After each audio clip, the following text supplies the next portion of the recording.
Radio USA ਸੁਣ ਰਹੇ ਸਾਰੇ ਹਿਮਾਨਯੋਗ ਅਤੇ ਸਤਿਕਾਰਤ ਸਰੋਤਿਆਂ ਨੂੰ ਬਹੁਤ ਹੀ ਪਿਆਰ ਸਤਿਕਾਰ ਸਹਿਤ ਨੂੰ ਜੁੜ ਕੇ ਨਿੱਘੀ ਜਿਹੀ ਸਤਿ ਸ੍ਰੀ ਅਕਾਲ ਸਭ ਨੂੰ ਜੀ ਨੂੰ ਆਖਦੇ ਹਾਂ। ਸੋ ਤੇ ਪ੍ਰੋਗਰਾਮ ਦੇ ਵਿੱਚ ਆਪ ਸਭ ਦਾ ਨਿੱਘਾ ਸਵਾਗਤ ਹੈ। ਪ੍ਰੋਗਰਾਮ ਖਬਰ ਤੇ ਨਜ਼ਰ ਲੈ ਕੇ ਹਾਜ਼ਰ ਹੋ ਚੁੱਕੇ ਹਾਂ। ਅੱਜ 3 ਫਰਵਰੀ ਦਿਨ ਹੈਗਾ ਜੀ, ਸੋਮਵਾਰ। ਆਪਣੇ ਨਾਲ ਜੁੜ ਚੁੱਕੇ ਨੇ ਮਿੰਟੂ ਗੁਰੂਸਰੀਆ ਜੀ ਮਲੋਟ ਸਟੂਡੀਓਜ਼ ਤੋਂ। ਮਿੰਟੂ ਜੀ ਨੂੰ ਸਵਾਗਤ ਹੈ, ਸਤਿ ਸ੍ਰੀ ਅਕਾਲ। ਸ਼ੁਕਰੀਆ ਜੀ, ਸਾਰਿਆਂ ਨੂੰ ਸਤਿ ਸ਼੍ਰੀ ਅਕਾਲ ਜੀ। ਸਾਡੇ ਅੱਜ ਦੇ ਪ੍ਰੋਗਰਾਮ ਖਬਰ ਤੇ ਨਜ਼ਰ ਉਸ ਨੂੰ ਸਪਾਂਸਰ ਕਰਦੇ ਨੇ ਖਾਲਸਾ ਇੰਸ਼ੋਰੈਂਸ ਏਜੰਸੀ ਵਾਲੇ, ਜਿਨ੍ਹਾਂ ਦੇ ਕੋਲੋਂ ਤੁਸੀਂ ਹਰ ਇੱਕ ਤਰੀਕੇ ਦੀ ਇੰਸ਼ੋਰੈਂਸ ਕਰਵਾ ਸਕਦੇ ਹੋ। ਇੰਸ਼ੋਰੈਂਸ ਬਾਰੇ ਪਤਾ ਕਰਨ ਲਈ ਕਾਲ ਕਰੋ ਨੰਬਰ 408-272-2500। ਨਾਲ ਹੀ Krishan Dhanota university, Harminder Samra Sacramento, Gurpal Singh Sandhu Antelope, Baljinder Singh Nijjar Woodland, Sucha Singh Shri Machhiwara Sahib, GN tyre and lube ਵਾਲੇ, ਜਿਨ੍ਹਾਂ ਦੇ ਕੋਲੋਂ ਤੁਸੀਂ truck wash, oil change, air brake ਦਾ ਕੰਮ ਕਰਵਾ ਸਕਦੇ ਹੋ। ਨਵੇਂ ਪੁਰਾਣੇ ਟਾਇਰ ਵਾਜਿਬ ਕੀਮਤਾਂ 'ਤੇ ਖਰੀਦ ਸਕਦੇ ਹੋ। ਸੈਂਟਰਨੈਲਾ ਮੰਡੇਲਾ ਦੇ ਵਿੱਚ ਲੋਕੇਸ਼ਨ ਨੇ। ਕਾਲ ਕਰੋ ਨਿਮਾ ਸਹੋਤਾ 209-277-0113 ਦੇ ਉੱਤੇ। ਨਾਲ ਹੀ west coast truck driving school Fresno ਵਾਲੇ, ਜਿਹੜੇ ਕਿ ਤੁਹਾਨੂੰ ਟਰੱਕ ਦਾ ਲਾਇਸੈਂਸ ਵਧੀਆ ਸਿਖਲਾਈ ਦੇ ਕੇ ਘੱਟ ਸਮੇਂ ਦੇ ਵਿੱਚ ਲੈਣ 'ਚ ਸਹਾਇਤਾ ਕਰਦੇ ਨੇ। ਕਾਲ ਅਜੀਤ ਅਟਵਾਲ 559-374-4541 ਦੇ ਉੱਤੇ। ਇਹਨਾਂ ਸਾਰਿਆਂ ਦਾ ਬਹੁਤ ਬਹੁਤ ਧੰਨਵਾਦ। ਜੇਕਰ ਤੁਸੀਂ ਜਾਂ ਕੋਈ ਹੋਰ ਕਾਰੋਬਾਰ ਇਸ ਪ੍ਰੋਗਰਾਮ ਨੂੰ ਸਪਾਂਸਰ ਕਰਨਾ ਚਾਹੁੰਦੇ ਹੋ, ਸੰਪਰਕ ਕਰ ਸਕਦੇ ਹੋ ਨੰਬਰ 408-722-7698 ਦੇ ਉੱਤੇ। ਮਿੰਟੋ ਜੀ, ਗੱਲਬਾਤ ਦਾ ਸਿਲਸਿਲਾ ਸ਼ੁਰੂ ਕਰਦੇ। ਕਹਿੰਦੇ ਜਾਮੀਆ ਯੂਨੀਵਰਸਿਟੀ ਦੇ ਬਾਹਰ ਗੋਲੀਬਾਰੀ ਕਰਨ ਦੇ ਮਾਮਲੇ ਦੇ ਵਿੱਚ ਦਿੱਲੀ ਪੁਲਿਸ ਨੇ ਦਰਜ ਕੀਤਾ ਕੇਸ। ਦੇਖੋ, ਇਹ ਮੇਰੇ ਖਿਆਲ ਦੇ ਨਾਲ ਇੱਕ ਤੀਸਰੀ ਘਟਨਾ ਹੈ। ਜੇ ਆਪਾਂ ਦੇਖੀਏ ਤਾਂ ਇਹ ਪਹਿਲੀ ਨਹੀਂ ਹੈ। ਜਿਸ ਤਰ੍ਹਾਂ ਇੱਕ ਸ਼ਖਸ ਪਹਿਲਾਂ ਪਿਸਤੌਲ ਲੈ ਕੇ ਚਲਾ ਗਿਆ ਸੀ ਸ਼ਾਹੀਨ ਬਾਗ ਦੇ ਵਿੱਚ, ਫਿਰ ਉਸ ਤੋਂ ਬਾਅਦ ਜਾਮੀਆ ਦੇ ਵਿੱਚ ਗੋਲੀ ਚੱਲੀ ਗਈ ਸੀ, ਜਿਹਦੇ ਵਿੱਚ ਇੱਕ ਮਾਸ ਕਮਿਊਨੀਕੇਸ਼ਨ ਦਾ ਸਟੂਡੈਂਟ ਹੈ ਜਿਹੜਾ ਉਹ ਫੱਟੜ ਹੋ ਗਿਆ ਸੀ।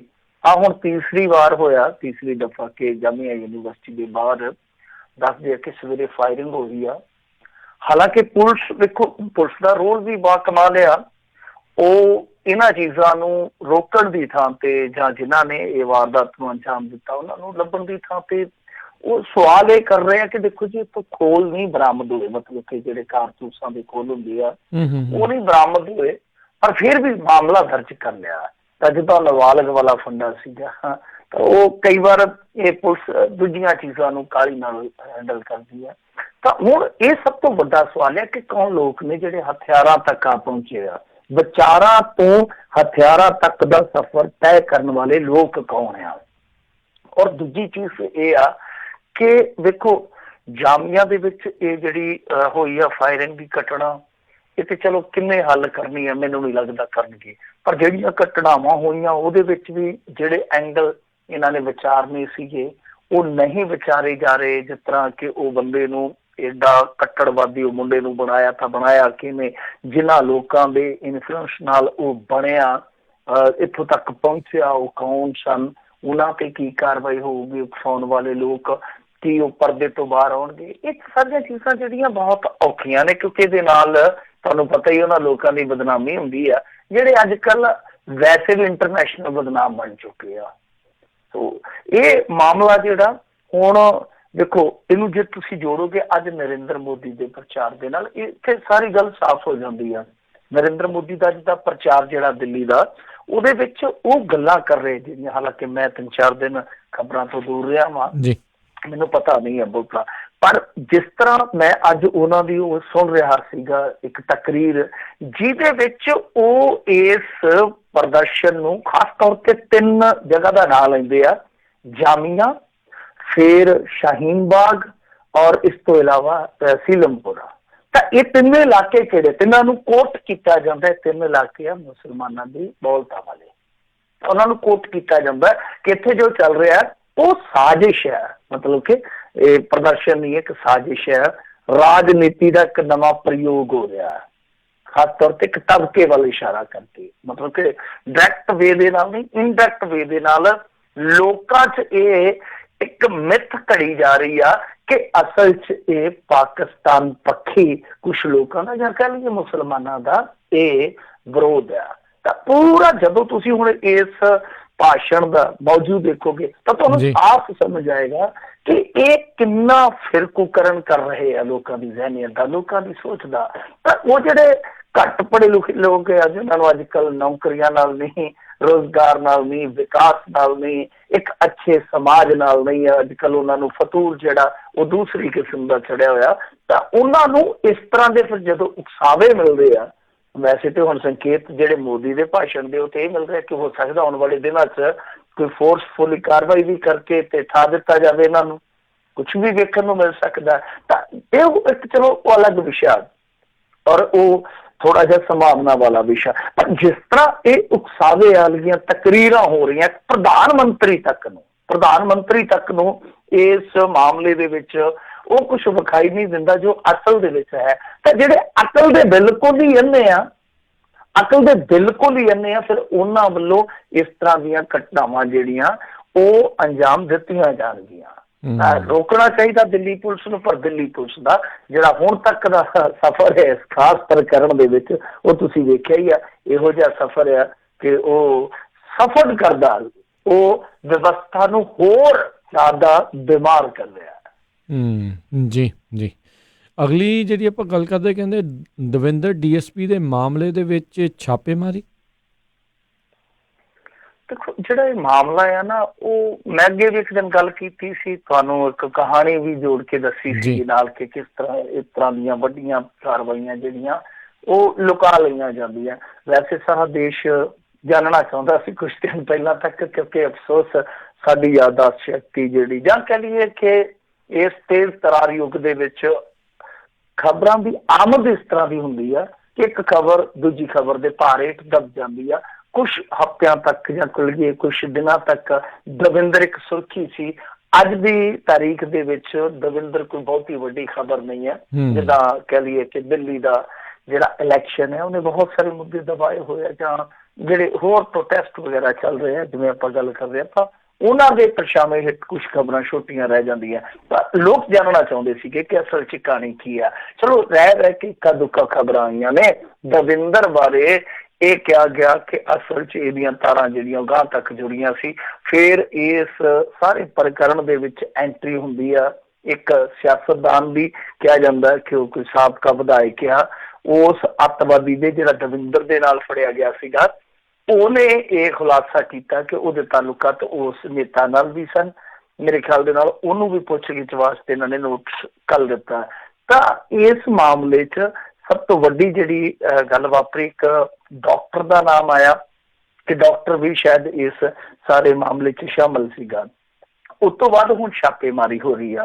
ਕਹਿਣ ਦਾ ਮਤਲਬ ਇਹ ਕਿ ਜਿਹੜੀ ਇਹ ਛਾਪੇਮਾਰੀ ਹੋ ਰਹੀ ਆ ਜਾਂ ਜਿਹੜੀ ਇਹ ਪੁੱਛਗਿੱਛ ਵਾਲੀ ਪ੍ਰਕਿਰਿਆ ਅੱਗੇ ਵਧਾਈ ਜਾ ਰਹੀ ਆ, ਉਹ ਕੋਈ ਇਹ ਨਹੀਂ ਹੈਗਾ ਕਿ ਤੁੱਕੇਬਾਜ਼ੀ ਵਾਲਾ ਕੰਮ ਹੋਏਗਾ। ਉਹ ਤੇ ਉਹਨਾਂ ਨੇ ਦੱਸਿਆ ਹੀ ਹੋਏਗਾ ਜਿਹੜੇ ਅਰੈਸਟ ਹੋਏ ਆ, ਤਾਂ ਹੀ ਅੱਗੇ ਇਹ ਦਾਇਰਾ ਵਧਾ ਰਿਹਾ।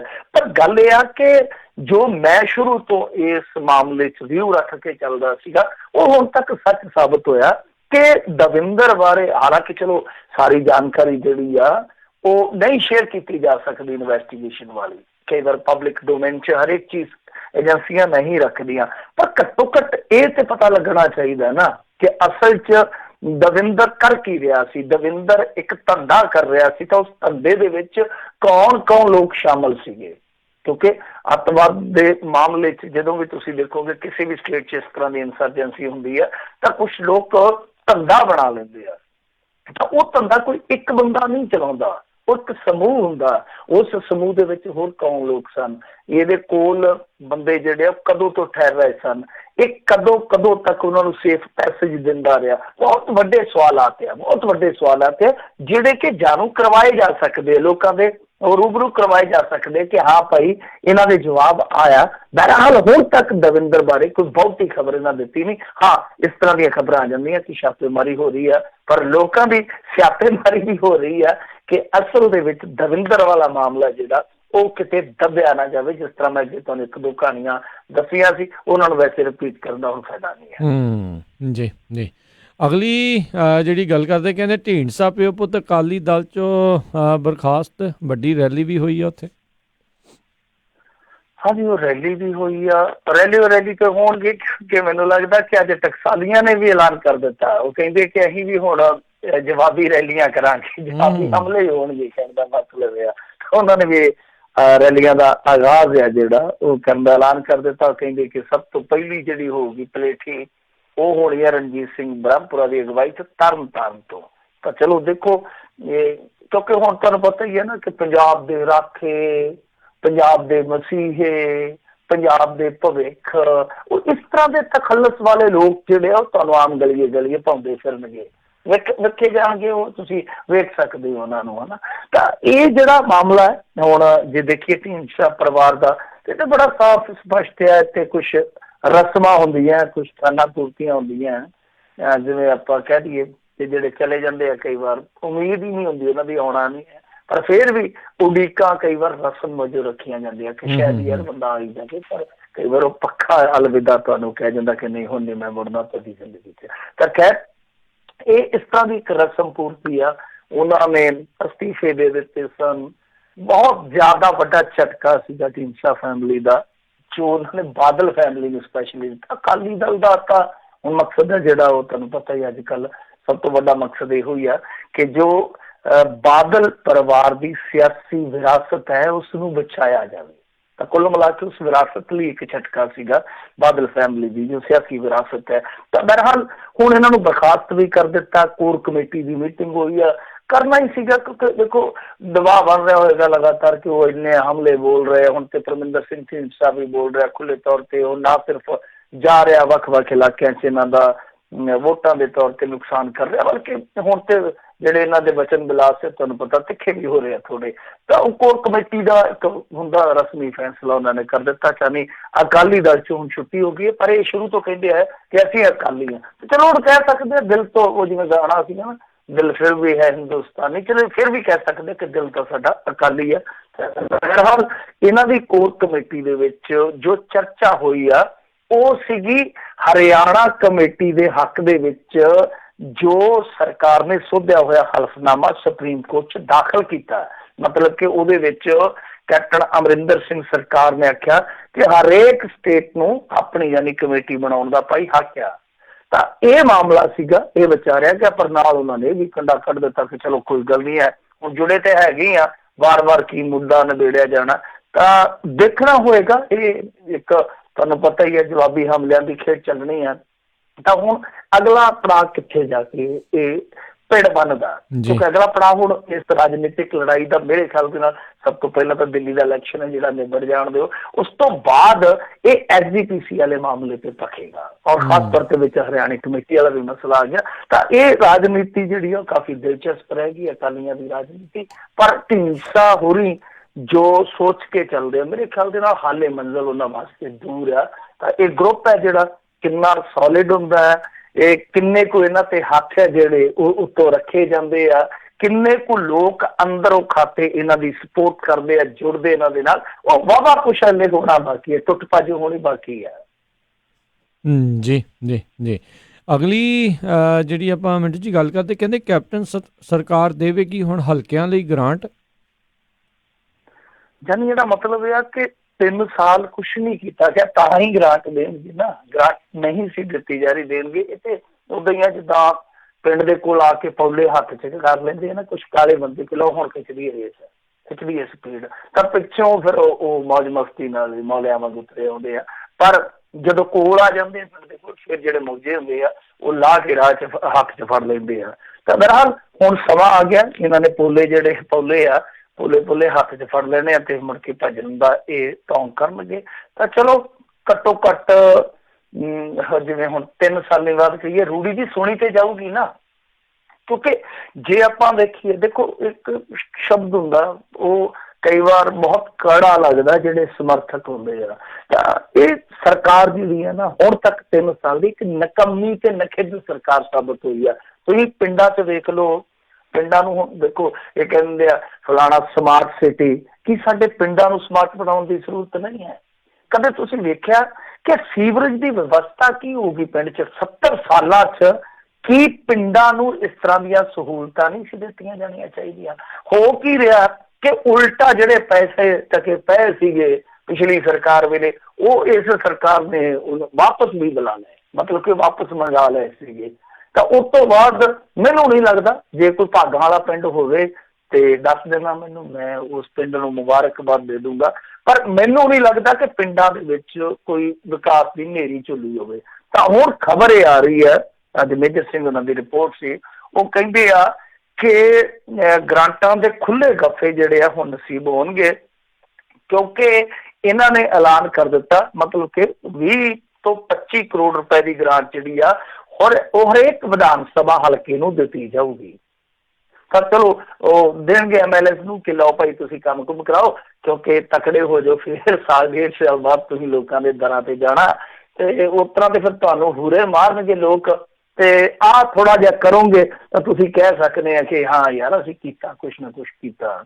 ਤਾਂ ਇਹਦੇ ਵਾਸਤੇ ਹੁਣ ਵਿਵਸਥਾ ਕਿੱਥੋਂ ਹੋਈ? ਕਿਉਂਕਿ ਤੁਹਾਨੂੰ ਪਤਾ ਹੀ ਆ ਖਜ਼ਾਨਾ ਤੇ ਖਾਲੀ ਹੈ। ਵੈਸੇ ਖਜ਼ਾਨਾ ਖਾਲੀ ਹੈ ਜਿਹੜਾ, ਉਸ ਖਾਲੀ ਖਜ਼ਾਨੇ ਵਾਸਤੇ ਵੀ ਸਾਡੇ ਕੋਲ ਇੱਕ ਖਜ਼ਾਨਾ ਮੰਤਰੀ ਹੈ, ਇਹ ਵੀ ਕਮਾਲ ਦੀ ਗੱਲ ਹੈ ਨਾ।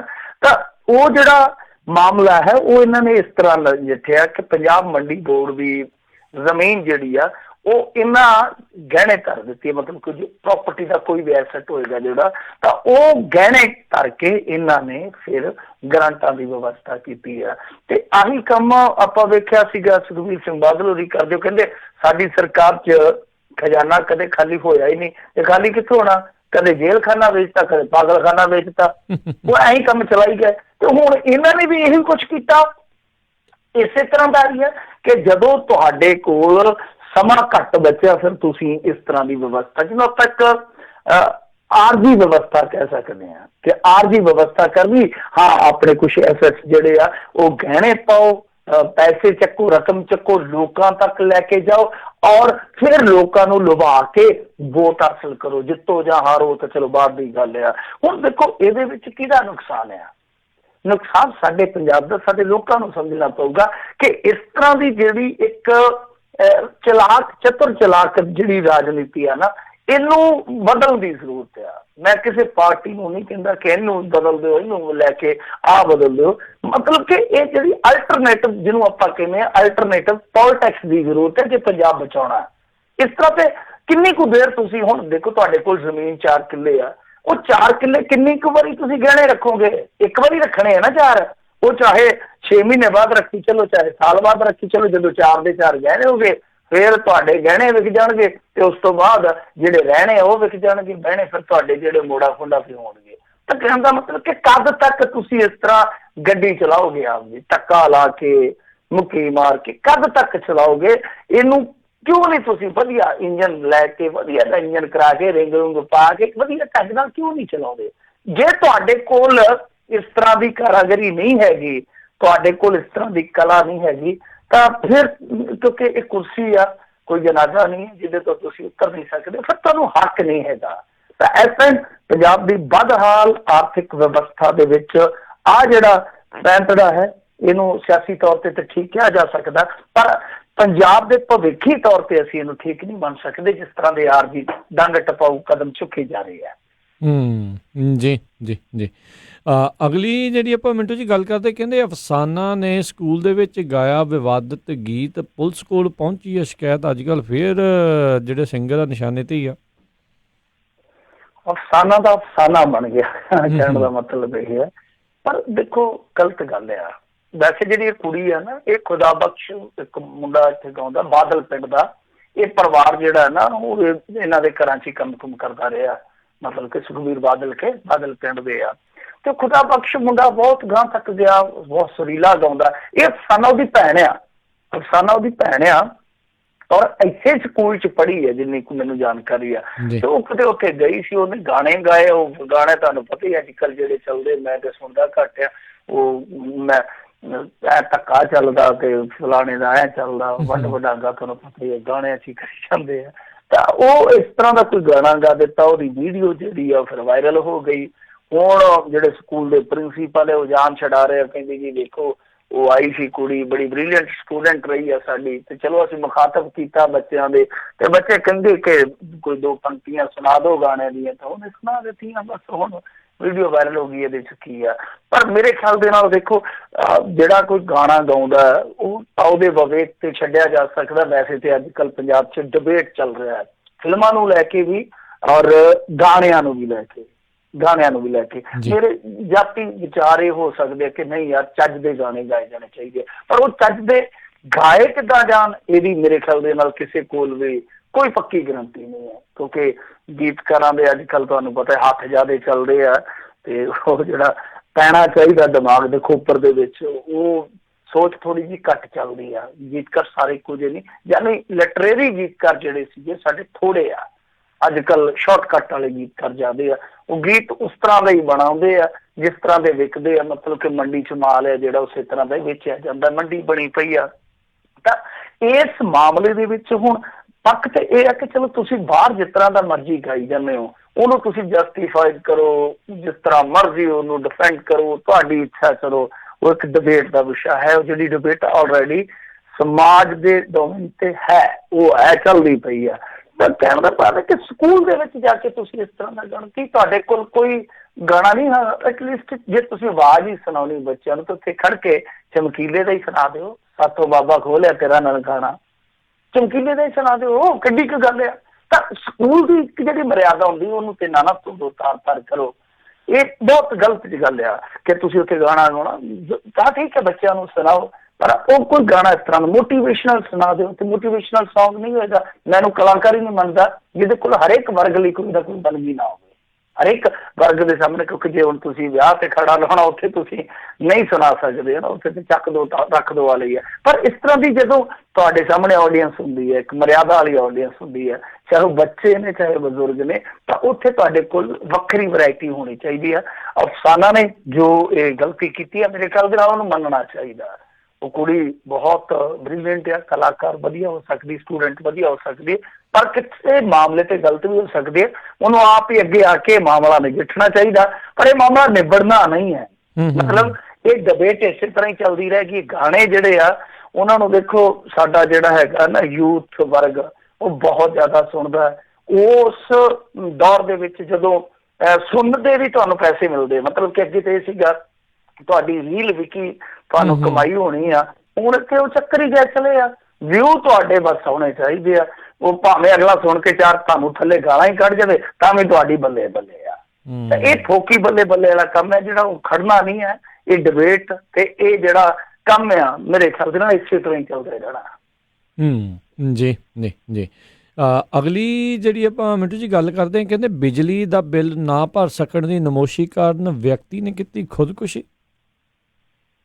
ਬੜੀ ਚਿੰਤਾਜਨਕ ਗੱਲ ਆ ਜੀ ਕਿ ਦੇਖੋ ਕੋਈ ਖੁਦਕੁਸ਼ੀ ਕਰ ਰਿਹਾ। ਵੈਸੇ ਨਾ ਪੰਜਾਬ ਦੀ ਕਿੱਡੀ ਹੋਣੀ ਮਾੜੀ ਆ ਕਿ ਮੈਂ ਥੋੜੇ ਦਿਨ ਪਹਿਲਾਂ ਇੱਕ ਨਾ ਰਿਪੋਰਟ ਪੜ੍ਹੀ ਆ ਜਿਹੜੀ ਨੈਸ਼ਨਲ ਕ੍ਰਾਈਮ ਰਿਕਾਰਡ ਬਿਊਰੋ ਦੀ ਸੀਗੀ ਕਿ 2018 ਦੇ ਵਿੱਚ ਉਨੇ ਬੰਦੇ ਪੰਜਾਬ ਦੇ ਕਰਜ਼ੇ ਕਰਕੇ ਖੁਦਕੁਸ਼ੀ ਨਹੀਂ ਕਰਦੇ, ਭਾਵ ਕਿਸਾਨ ਤੇ ਮਜ਼ਦੂਰ, ਜਿੰਨੇ ਬਿਮਾਰੀ ਤੋਂ ਤੰਗ ਆ ਕੇ ਆਤਮ ਹੱਤਿਆ ਕਰ ਗਏ।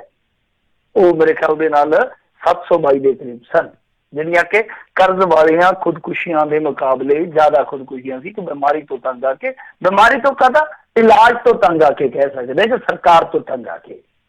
ਤਾਂ ਹੁਣ ਆ ਜਿਹੜੀ ਹੈਗੀ ਹੈ ਖਬਰ, ਸਾਨੂੰ ਛੋਟੀ ਲੱਗੇਗੀ ਖਬਰ, ਸਾਨੂੰ ਛੋਟੀ ਲੱਗੇਗੀ ਬੰਦਾ ਮਰ ਗਿਆ, ਕਿਹੜੀ ਪੱਗ ਨੂੰ ਪਏ ਆ ਪੰਜਾਬੀ ਰੇਡੀਓ US ਵਾਲੇ, ਇਹ ਨਹੀਂ ਕੋਈ ਖਬਰ ਹੈ। ਪਰ ਨਹੀਂ, ਇਸ ਖਬਰ ਦੇ ਪਿੱਛੇ ਇੱਕ ਤਰਾਸਦੀ ਵੇਖੋ ਕਿ ਤਰਾਸਦੀ ਇਹ ਆ ਕਿ ਆਮ ਬੰਦੇ ਨੂੰ ਜਦੋਂ ਦੂਜੇ ਮਹੀਨੇ, ਕਿਉਂਕਿ ਇੱਕ ਮਹੀਨੇ ਦਾ ਤਾਂ ਆਉਂਦਾ ਹੀ ਨਹੀਂ, ਦੂਜੇ ਮਹੀਨੇ 15-20 ਹਜ਼ਾਰ ਦਾ ਬਿੱਲ ਆ ਜਾਂਦਾ ਹੈ ਤਾਂ ਉਹਦੀ ਜ਼ਿੰਦਗੀ ਹਿੱਲ ਜਾਂਦੀ ਹੈ।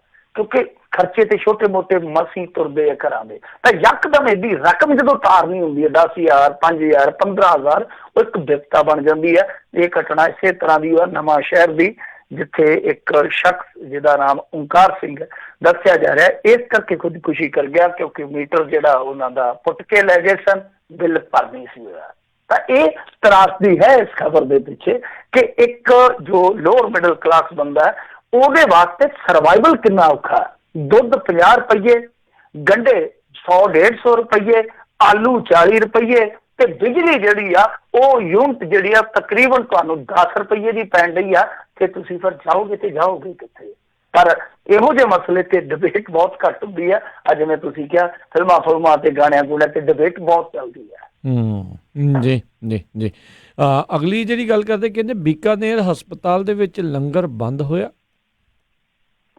ਦੇਖੋ ਬੀਕਾਨੇਰ ਦੇ ਵਿੱਚ ਨਾ ਜਿਹੜਾ ਹਸਪਤਾਲ ਸੀ ਉਹ ਕੈਂਸਰ ਵਾਲਾ ਹਸਪਤਾਲ, ਜਿਹਨੂੰ ਆਪਾਂ ਕਹਿੰਦੇ ਆ ਨਾ ਕਿ ਸਾਡੀ ਇੱਥੋਂ ਕੈਂਸਰ ਟ੍ਰੇਨ ਜਾਂਦੀ ਆ, ਤੇ ਉਹ ਉੱਥੇ ਬਹੁਤ ਲੰਮੇ ਸਮੇਂ ਤੋਂ ਲਾਇਆ ਜਾਂਦਾ ਲੰਗਰ, ਜਿਹੜਾ ਕੈਂਸਰ ਹਸਪਤਾਲ ਉਹਦੇ ਵਿੱਚ ਆ। ਔਰ ਇਹ ਲੰਗਰ ਸ਼ੁਰੂ, ਤੁਸੀਂ ਹੈਰਾਨ ਰਹਿ ਜਾਓਗੇ, ਬੰਦੇ ਪੰਜਾਬ ਦੇ ਵਿੱਚ ਨਾ ਬਹੁਤ ਨਗੀਨੇ ਵੀ ਪਏ ਆ, ਅਸੀਂ ਹਮੇਸ਼ਾ ਕਮੀਨੇ ਜ਼ਿਆਦਾ ਪ੍ਰਮੋਟ ਕਰਦੇ ਆ, ਜਿਨ੍ਹਾਂ ਦੀਆਂ ਕਹਾਣੀਆਂ ਬਦਨਾਮੀ ਵਾਲੀਆਂ ਜ਼ਿਆਦਾ ਹੁੰਦੀਆਂ। ਪਰ ਨਗੀਨੇ ਵੀ ਸਾਡੇ ਕੋਲ ਬਹੁਤ ਪਏ ਆ। ਇਹ ਮੁੰਡਾ ਜਿਹੜਾ ਅੰਗਹੀਣ ਸੀਗਾ, ਸਰੀਰਕ ਪੱਖੋਂ ਥੋੜਾ ਆ ਰਹੀ ਸੀਗਾ, ਕੋਰੀਆਣੇ ਦਾ ਸੀਗਾ ਸ਼ਾਇਦ, ਇਸ ਮੁੰਡੇ ਨੇ ਜਾ ਕੇ ਫਸਟ ਟਾਈਮ ਲੰਗਰ ਸ਼ੁਰੂ ਕੀਤਾ ਸੀਗਾ। ਮਤਲਬ ਕਿ ਫਿਰ ਇੱਕ ਸੁਸਾਇਟੀ ਬਣ ਗਈ ਜਿਹੜੀ ਉੱਥੇ 10-15 ਪਿੰਡਾਂ ਦੇ ਵਿੱਚੋਂ ਰਸਦ ਇਕੱਠੀ ਕਰਦੀ ਤੇ ਉੱਥੇ ਚਲੇ ਜਾਂਦੇ ਲੰਗਰ ਲਾਉਂਦੇ।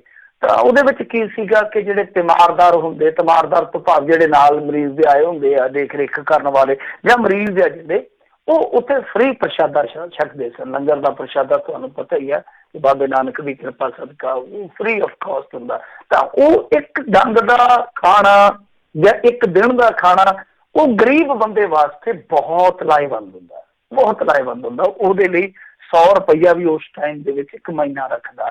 ਤਾਂ ਇਹ ਪਿਛਲੇ ਦਫਾ ਵੀ ਹੋਇਆ ਸੀ, ਪਿਛਲੇ ਵਾਰ ਵੀ, ਪਿਛਲੇ ਸਾਲ ਵੀ ਇਹ ਰੌਲਾ ਪਿਆ ਸੀ। ਹੁਣ ਐਤਕੀ ਪੱਕੇ ਤੌਰ ਤੇ ਦੱਸਦੇ ਆ ਕਿ ਲੰਗਰ ਬੰਦ ਕਰਾ ਦਿੱਤਾ ਗਿਆ।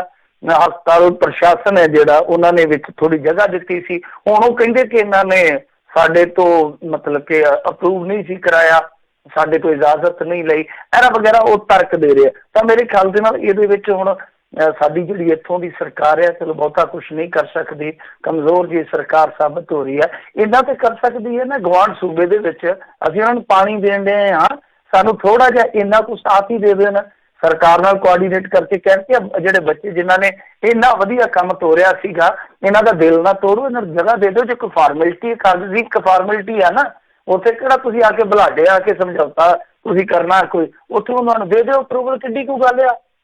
ਤਾਂ ਇਹ ਕਰਨਾ ਚਾਹੀਦਾ, ਲੰਗਰ ਬੰਦ ਨਹੀਂ ਹੋਣਾ ਚਾਹੀਦਾ। ਮੈਂ ਕਹਿੰਦਾ ਕਿ ਲੰਗਰ ਕਿਸੇ ਵੀ ਦੁਨੀਆ ਦੇ ਕਿਸੇ ਵੀ ਕੋਨੇ 'ਚ ਬੰਦ ਨਹੀਂ ਹੋਣਾ ਚਾਹੀਦਾ, ਚਾਹੇ ਉੱਥੇ ਸ਼ਬਦ ਕੋਈ ਵੀ ਇਸਤੇਮਾਲ ਕੀਤਾ ਜਾ ਰਿਹਾ, ਕਿਤੇ ਫੂਡ ਬੈਂਕ ਆ ਜਾਂ ਲੰਗਰ ਹੈ, ਕੁਛ ਵੀ ਆ, ਤਾਂ ਉਹਦੇ ਨਾਲ ਗਰੀਬਾਂ ਦਾ ਬਹੁਤ ਭਲਾ ਹੁੰਦਾ। ਪਰ ਮੇਰੇ ਖਿਆਲ ਦੇ ਨਾਲ ਕਿਤੇ ਕਿਸੇ ਦਾ ਬੁਰਾ ਨਾ ਹੁੰਦਾ ਹੋਵੇ, ਕਿਉਂਕਿ ਬੁਰਾ ਤੋਂ ਭਾਵੇਂ ਹੁਣ ਕਈ ਲੋਕ ਕਹਿਣਗੇ ਕਿ ਕਿੱਡਾ ਬਦਮਿਜ਼ਾਜ ਆਦਮੀ ਆ ਕਿ ਲੰਗਰ ਨੂੰ ਬੁਰਾ ਕਹਿੰਦਾ। ਮੈਂ ਨਹੀਂ, ਉਹ ਨਹੀਂ ਕਹਿ ਰਿਹਾ ਕਿ ਬੁਰਾ ਹੋ ਰਿਹਾ। ਉੱਥੇ ਇਹ ਆ ਕਿ ਜਿਹੜੇ ਲੋਕ ਕਾਰੋਬਾਰ ਕਰਦੇ ਹੋਣਗੇ ਖਾਣੇ ਵਾਣੇ ਦਾ, ਉਹਨਾਂ ਦਾ ਕਾਰੋਬਾਰ ਜੇ ਪ੍ਰਭਾਵਿਤ ਹੁੰਦਾ ਤਾਂ ਹੋ ਸਕਦਾ ਉਹ ਵੀ 4 ਪੈਸੇ ਚੜਾਏ ਹੋਣ ਕਿ ਇਹਨਾਂ ਨੂੰ ਇੱਥੋਂ ਪੁੱਟੋ, ਤੇ ਉਹਦੇ ਨਾਲ ਕੀ ਆ ਕਿ ਸਾਡਾ ਕਾਰੋਬਾਰ ਚਮਕੇਗਾ। ਜੀ ਜੀ ਜੀ। ਤੇ ਮਿੰਟੂ ਜੀ, ਬਹੁਤ ਬਹੁਤ ਤੁਹਾਡਾ ਧੰਨਵਾਦ ਕਰਦੇ ਹਾਂ, ਤੁਸੀਂ ਸਾਡੇ ਨਾਲ ਜੁੜੇ, ਇਹਨਾਂ ਖਬਰਾਂ ਬਾਰੇ ਤੁਸੀਂ ਜਾਣਕਾਰੀ ਦਿੱਤੀਆਂ। ਅਗਲੀ ਵਾਰ ਤੱਕ ਲਈ ਬੜੀ ਮਿਹਰਬਾਨੀ, ਪਿਆਰ ਭਰੀ ਸਤਿ ਸ੍ਰੀ ਅਕਾਲ ਜੀ। ਸਤਿ ਸ੍ਰੀ ਅਕਾਲ ਜੀ। ਜੀ ਤੇ ਸਰੋਤਿਓ, ਇੱਥੇ ਸਾਡਾ ਅੱਜ ਦਾ ਪ੍ਰੋਗਰਾਮ ਸਮਾਪਤ ਹੈ। ਮਿਲਦੇ ਹਾਂ ਅਗਲੀ ਵਾਰ, ਉਦੋਂ ਤੱਕ ਲਈ ਮੇਰੇ ਵੱਲੋਂ ਵੀ ਪਿਆਰ ਭਰੀ ਸਤਿ ਸ੍ਰੀ ਅਕਾਲ। ਜਿਉਂਦੇ ਵਾਸਤੇ ਰਹੋ, ਹੱਸਦੇ ਖੇਡਦੇ ਰਹੋ, ਸੁਣਦੇ ਰਹੋ ਪੰਜਾਬੀ ਰੇਡੀਓ USA।